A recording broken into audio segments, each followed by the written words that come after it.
Bapak, Ibu, saudara-saudari, dan anak-anak yang terkasih, selamat pagi, salam sehat, semangat, dan gembira selalu. Hari ini, Kamis 30 Juni 2022, kita akan mendengarkan dan merenungkan sabda Tuhan dari Injil Matius bab 9 ayat 1 sampai 8. Sebelumnya, mari kita membuat tanda kemenangan Kristus. Dalam nama Bapa dan Putra dan Roh Kudus, amin.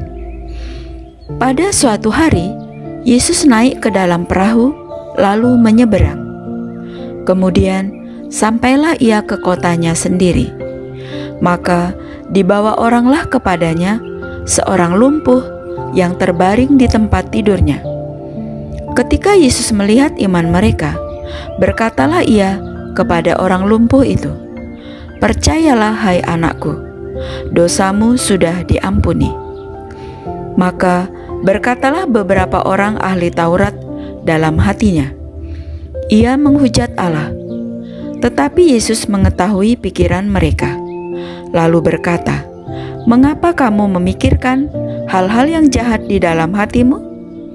Manakah lebih mudah, mengatakan dosamu sudah diampuni, atau mengatakan bangunlah dan berjalanlah? Tetapi supaya kamu tahu bahwa di dunia ini Anak Manusia berkuasa mengampuni dosa." Lalu berkatalah ia kepada orang lumpuh itu, "Bangunlah, angkatlah tempat tidurmu, dan pulanglah ke rumahmu." Dan orang itu pun bangun, lalu pulang. Maka orang banyak yang melihat hal itu takut, lalu memuliakan Allah yang telah memberikan kuasa sedemikian itu kepada manusia. Demikianlah sabda Tuhan. Terpujilah Kristus. Bapak, Ibu, saudara-saudari, dan anak-anak yang terkasih, kita kembali mendengar cerita Yesus yang menyembuhkan orang sakit. Dan kali ini adalah seorang lumpuh yang disembuhkan oleh Yesus.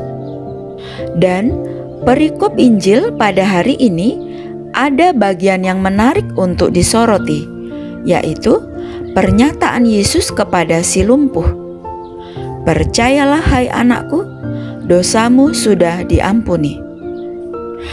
Saudara-saudari sekalian, pernyataan Yesus kali ini sesungguhnya ingin menunjukkan kepada kita bahwa Tuhan memiliki kuasa, dan kuasa ini akan bekerja bila kita membalasnya dengan kepercayaan atau iman kepadanya. Selayaknya orang berjalan, bahwa tidak dapat ia berjalan hanya dengan kaki kiri atau kanan saja, tapi keduanya harus saling beriringan agar orang dapat berjalan normal. Seperti analogi ini pun, kuasa Tuhan dan kepercayaan iman kita perlu ada kerjasama antara Tuhan dan diri kita. Tuhan telah meminta kita untuk selalu percaya, maka hal yang dapat kita lakukan adalah mengikuti anjurannya.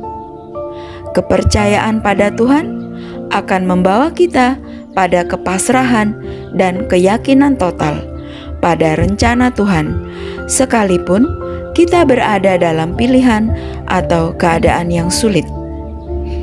Maka mari kita mohon berkat Tuhan agar kita dimampukan untuk bekerja sama dengan Allah, dan kita percaya bahwa Tuhan berkarya dalam diri kita.